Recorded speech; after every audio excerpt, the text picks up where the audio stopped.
مرحبا بكل متابعين قناة أقصى جريدة. نوافقكم بالولايات المعنية بتساقط الأمطار والثلوج خلال اليوم من غد السبت 31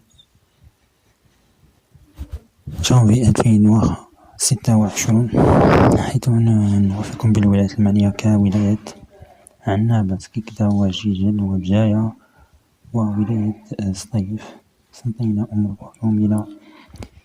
بإذن الله هي الولايات التي ستكون معنية إن شاء الله بالأمطار، كذلك الثلوج كولاية سوق هراس وسطيف إن شاء الله المعنية بالثلوج.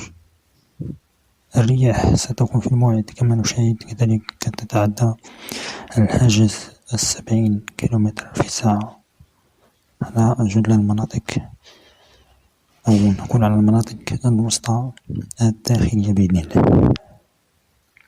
في النهاية يبقى العلم لله وحده، والسلام عليكم ورحمة الله وبركاته.